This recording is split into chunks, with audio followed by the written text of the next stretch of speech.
Baseball Hall of Famer Jim Palmer joining us right now. Jim, Seth Smith, that's a night to remember, right?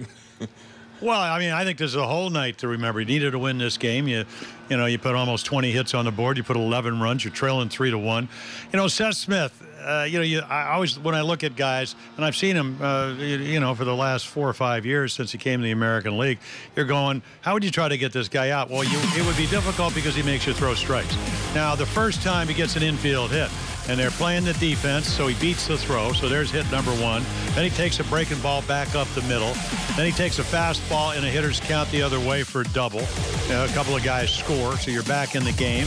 And then he wallops one, to right field. So they use the whole ballpark.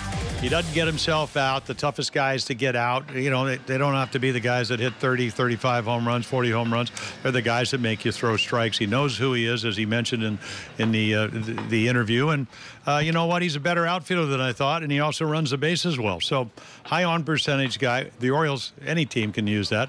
A great addition to this ball club as long as he stays healthy. He had some leg issues in spring training and early in the season, but he really appears to be running on all cylinders.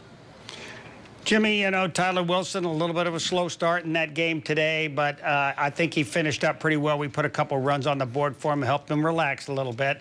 But I think he has a lot to offer. I think he can do a lot of things. He might not be the power guy that Gausman and Bundy are, but, that flexibility, I wish he could. What do you think about him maybe coming up with a sidearm curveball or something that might help his release point? You tell me.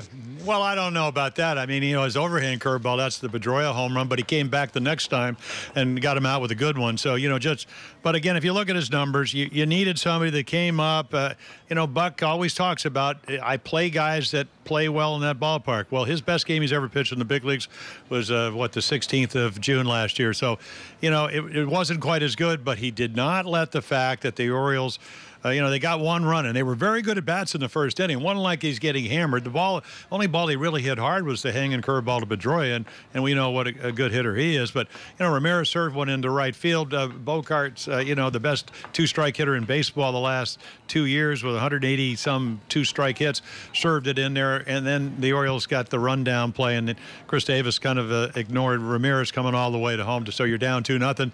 Didn't let it bother you. You hang a curveball, you stay in the game, and again, the offense comes to the rescue. So did everything. He's not a power pitcher, only struck out one, but again, he threw strikes, and he's a little bit more like Bundy, because you know what, Bundy now is throwing 92, 93.